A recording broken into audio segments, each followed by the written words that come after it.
नमस्कार, आप देख रहे हैं न्यूज़ 9 नेटवर्क और इस वक्त मैं हूं आपके साथ अरविंद कुमार सिंह।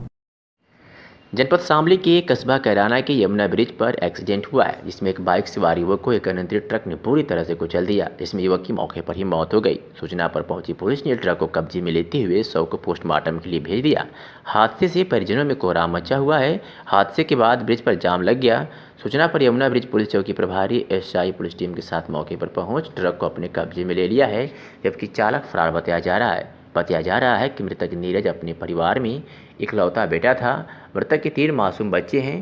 पिता का पूर्व में निधन हो चुका है। परिवार नीरज पर ही आश्रित था। वह हरियाणा की एक फैक्ट्री में काम किया करता था। बाइक से तेल लेने के लिए गया था। अच्छा, कहाँ से कहाँ गया था? ये रामडा से पुल पर गया था तेल लेने के लिए यमुनापुर पर। अच्छा, कब गया था? ये अब से 2 घंटे पहले।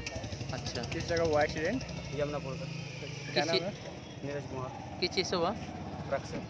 अच्छा, पुलिस को सूचना दे हैं। एक्सीडेंट हुआ यमुनापुर पर। कहाँ पे? यमुना पुल। अच्छा, कब हुआ ये? अभी यार 2 घंटे पहले। कैसे हुआ एक्सीडेंट? ट्रक के साथ हुआ। अच्छा, ये बाइक पे था, मोटरसाइकिल पे। अच्छा, तो ट्रक उतर गया इसके ऊपर को। कहाँ से कहाँ जा रहा था ये? ये पेट्रोल पंप पे तेल लेने के लिए गया था। अच्छा, यमुना पुल हरियाणा। अच्छा, तो अकेला ही था या और भी कोई ये था? अकेला ही था। आपका क्या लगता है?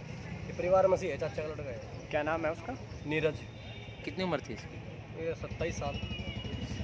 क्या आपने कोई एप्लीकेशन दी ट्रक वाले के खिलाफ कुछ? हाँ, दे रखी है।